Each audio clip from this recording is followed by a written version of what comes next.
Okay, let us take another question. Next question हम लेते हैं। ये क्वेश्चन आपका काफ़ी इंटरेस्टिंग क्वेश्चन है। Let me first read the statement.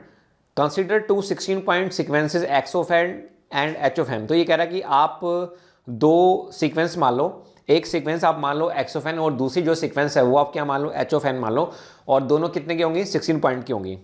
ठीक है, तो अब वो कह रहा है let the linear convolution of x of n and h of n be denoted by y of n. तो देखो उसने हमें सबसे पहले क्या कहा है, उसने हमें सबसे पहले ये कहा कि जो एक्स ऑफ एन है और जो एच ऑफ एन है ये हमारे पास 16 पॉइंट की सीक्वेंस है। बताओ यहां तक कोई डाउट किसी को? ये हमारे पास क्या है, ये 16 पॉइंट की सीक्वेंस है। अब वो कह रहा है let the linear convolution of x of n and h of n be denoted by y of n. तो वो कह रहा है कि जो वाई ऑफ एन है ये किसके बराबर है, वाई ऑफ एन बराबर है हमारे पास x of N convolution with H of N. और वो कह रहा है कि ये जो वाई ऑफ एन है this is nothing but linear convolution. ये हमारे पास लीनियर कन्वोल्यूशन है।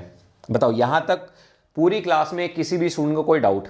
ठीक है, उसके बाद देखिए वो कह रहा है while z of n denotes the 16 point inverse discrete Fourier transform of the product of the 16 point DFT of x of n and h of n, the values of the k for which z of k and y of k is are equal। बहुत बढ़िया question है। देखो हमारे पास दो 16 point के sequences हैं। ठीक है, एक बार तो वो लीनियर कन्वोल्यूशन की बात कर रहा है, अब वो कहाँ पे चला गया, वो डीएफटी में चला गया। कोई बात नहीं भाई, डीएफटी क्या होता है, डीएफटी होता है हमारे पास डिस्क्रीट फोरियर ट्रांसफॉर्म। तो मुझे एक बात का जवाब दो, आपको मैंने डीएफटी में क्या पढ़ा था, आपको मैंने डीएफटी में पढ़ा था अगर हमारे पास मान लो कोई सिग्नल है एक्स ऑफ एन, तो बताओ इसकी डीएफटी हमारे पास क्या थी, इसकी डीएफटी थी हमारे पास एक्स ऑफ के। और अगर मान लो सिग्नल है हमारे पास एच ऑफ एन, तो इसकी डीएफटी क्या होती है, इसकी डीएफटी होती है हमारे पास एच ऑफ के। सही है, कोई डाउट यहां पे किसी को? तो मुझे एक बात का जवाब दो। अब ये तो हो गया आपके पास क्या, लीनियर कन्वोल्यूशन। तो वो कह रहा है कि जो जेड ऑफ एन है वो क्या है, सर्कुलर कन्वोल्यूशन है। तो मुझे बताओ जब हम सर्कुलर कन्वोल्यूशन निकालते हैं तो उसको लिखते किस तरह से हैं?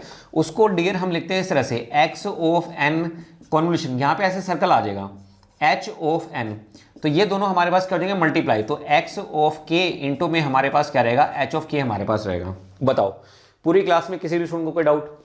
और उसने खुद कहा है कि ये जो जेड ऑफ एन है ये हमारे पास क्या है, this is nothing but circular convolution, circular convolution. और फिर वो के की वैल्यूज के लिए पूछ रहा है कि भाई कब वाई ऑफ के और जेड ऑफ के क्या होंगे, बराबर होंगे। बहुत बड़े क्वेश्चन है, बहुत ही इजी क्वेश्चन है, लेकिन इसमें क्या थोड़ा सा सोचना पड़ेगा। अब देखो मुझे एक बात का जवाब दो, आप सबको लीनियर कन्वोल्यूशन पता है, तो मुझे बताओ अगर मैं इसको ओपन करना चाहूं तो इसको मैं कैसे लिखूंगा? डिस्क्रीट में हम इसको लिखते हैं इस तरह से, summation k is equal to minus infinity से plus infinity, this is x of k h of n minus k. इस तरह से हम क्या करेंगे, सोल्व करेंगे।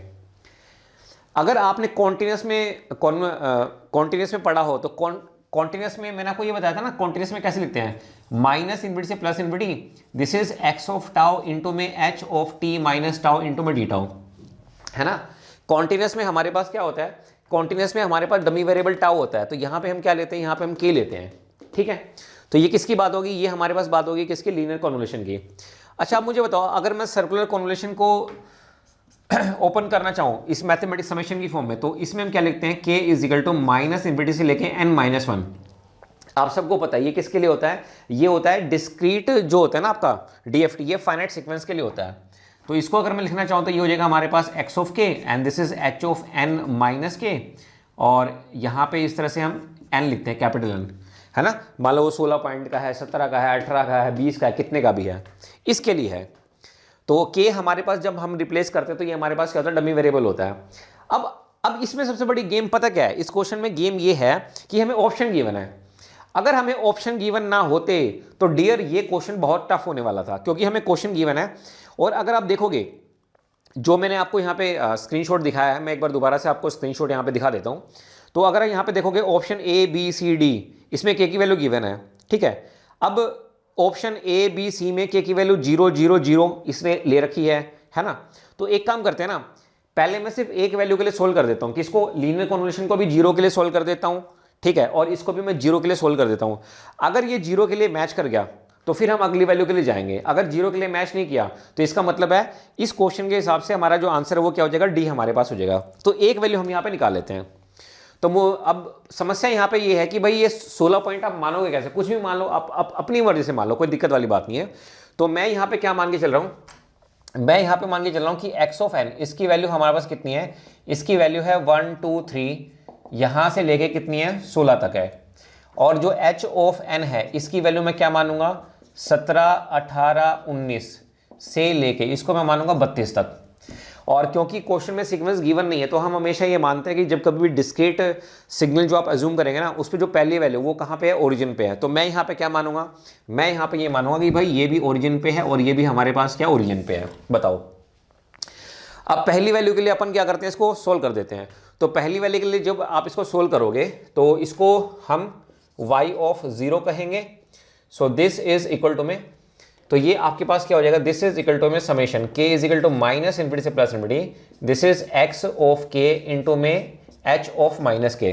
अब एक बात का ध्यान रखना, अब यहाँ पे मैं इसको डमी वेरिएबल k में रिप्लेस कर रहा हूँ, तो जो सीक्वेंसेस होंगी ना आपकी, जो सीक्वेंसेस होंगी ये भी किस में तब्दील हो जाएंगी, ये भी k में आपकी तब्दील हो जाएंगी।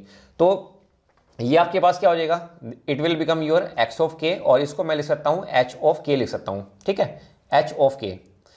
अब मुझे बताओ, मैं यहाँ पे फर्स्ट सोल्व करना चाहता हूँ, तो जब मैंने 0 पुट किया यहाँ पे n को, तो 0 पुट करेंगे तो x of k h of minus के आपके पास आएगा। तो आपको क्या करना है, x ऑफ k को इसके साथ मल्टीप्लाई करना है। तो मुझे एक बात का जवाब दो, x ऑफ k आपके पास क्या है, x ऑफ k है हमारे पास, दिस इज 1 2 3, यहाँ से लेके कहाँ तक है, 16 तक है, ओरिजिन है यहाँ पे। अब मुझे बताओ h ऑफ माइनस के, ये क्या कहता है कि भाई जो सिग्नल ओरिजिन पे है वो कहाँ पे रहेगा, ओरिजिन पे। तो ये ओरिजिन पे क्या है, 17 है, ठीक है। राइट वाले लेफ्ट में आ जाएंगे, लेफ्ट वाले राइट में, तो इसके राइट में क्या है 18, तो 18 अब इसके कहाँ पे आएगा, लेफ्ट में। 19 कहाँ पे आएगा, इसके लेफ्ट में। और ये आपके पास 32 आपका सबसे एक्सट्रीम में आ जाएगा। तो कहने का मतलब ये, अब ये 32 से लेकर 17 तक लाई करेगा।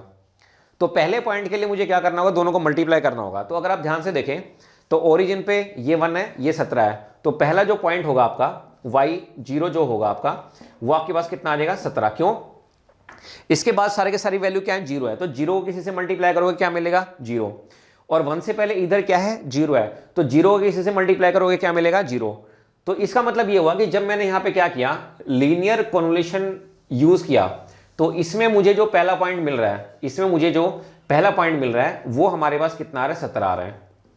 अब मैं क्या करूंगा, अब मैं सेम सीक्वेंस को 16 पॉइंट की जो हमारे पास सीक्वेंस है उसको मैं किससे सोल्व करूंगा, सर्कुलर कन्वोल्यूशन से सोल्व करूंगा। अगर वो 17 आ गया तो इसका मतलब 0 पॉइंट के लिए वो मतलब इक्वल आ रहा है। फिर हम अगले पॉइंट के लिए चेक करेंगे। तो अब मुझे क्या करना है, मुझे यहाँ पे सर्कुलर कन्वोल्यूशन यूज करना है। तो सर्कुलर कन्वोल्यूशन में क्या होता है, आपके पास 2 सर्कल होते हैं, एक इनर सर्कल होता है, एक आउटर सर्कल होता है, ठीक है। तो इनर सर्कल में वैल्यू हम कहाँ से कैसे लिखते हैं, यहां से स्टार्ट करते हैं। तो 1 से 16 तक है ना, तो ये मान लो आपके पास कितना आ गया, ये आ गया 1, उसके बाद ये 2, उसके बाद ये 3, ठीक है। ऐसे करते करते, ऐसे करते करते करते करते करते करते हम लास्ट पहुंच जाएंगे 16 तक, सही है। उसके बाद जो हमारी जो सेकंड सीक्वेंस होगी वो 17 से स्टार्ट है, तो यहाँ पे क्या लिखेंगे 17, ये एंटी लिखा हमने, इसको लिखेंगे क्लॉकवाइज, 17 18, ये आपका 19, ऐसे करते करते करते लास्ट पॉइंट अपने पास आ जाएगा 32। बताओ, किसी भी स्टूडेंट को कोई भी डाउट यहाँ पे, समझ पा रहे हैं भाई, गेट का पेपर है, आपको जो है 2 से 3 मिनट में या 4 मिनट में क्वेश्चन को सोल्व करना होगा, इतना लेंथी क्वेश्चन अपने को नहीं बनाना है, समझ पा रहे हैं। तो मुझे बताओ इसको सोल्व कैसे करते हैं, क्रॉसपोर्डिंग मल्टीप्लाई करते हैं। क्या करेंगे, 17 को 1 से मल्टीप्लाई करेंगे। तो मुझे बताओ, तो ये आपके पास कितना हो गया, 17 एकम 17 प्लस में, फिर 16 को 18 से मल्टीप्लाई करेंगे, 16 को हमने किससे किया, 18 से मल्टीप्लाई किया, एंड सो ऑन। तो बाकी को करने की जरूरत नहीं है। क्यों नहीं है, क्योंकि जब मैंने लीनियर कन्वोल्यूशन से पहला पॉइंट निकाला ना, तो उस समय पे पहला जो पॉइंट है वो हमारा कितना आ रहा है, 17 आ रहा है, लेकिन इसमें तो 17 नहीं आ रहा है। इसका मतलब क्या है कि y ऑफ जो 0 है is not equal to z of 0। मतलब पहला जब मैं पॉइंट निकाल रहा हूं कौन सा, 0 के लिए, तो लीनियर कन्वोल्यूशन और सर्कुलर कन्वोल्यूशन से वो मैच नहीं कर रहे हैं। तो इसका मतलब क्या हुआ, अगर आप ऑप्शन देखेंगे, मैं दोबारा से आपको स्क्रीनशॉट दिखाता हूं यहाँ पे, तो अगर आप ऑप्शन देखेंगे तो ऑप्शन ए बी सी, इनमें उसने लिखा हुआ है k इज इक्वल टू 0 0 0। इसका मतलब क्या है, ऑप्शन ए गलत है, ऑप्शन बी गलत है, ऑप्शन सी गलत है। तो हमारा जो राइट आंसर आएगा वो हमारे पास क्या आएगा, D, D for Delhi is the right answer. तो अगर आप लोगे ना k इज इक्वल टू 15 के लिए सॉल्व कर लो, थोड़ा टाइम लगेगा लेकिन सोल्व हो जाएगा। लेकिन भाई ये गेट का पेपर है, आप इतना सोल्व करोगे तो आप मतलब गेम से ही बाहर हो जाओगे, समझ पा रहे हैं। तो हमें बाकी के लिए सॉल्व नहीं करना, क्योंकि भाई जब उसने ऑप्शन दे ही दिए तो हमें इससे आगे जाने की कोई जरूरत नहीं, हमारा आंसर आ चुका है, इसमें अपने को पीएचडी करने की कोई आवश्यकता नहीं है। तो आई होप दोस्तों ये जो मैंने आपको क्वेश्चन का सॉल्यूशन बताया ये आपको समझ में आया होगा। अगर आपको कोई भी डाउट हो तो प्लीज़ आप कमेंट कीजिएगा, I will definitely reply to your comment. Thank you so much.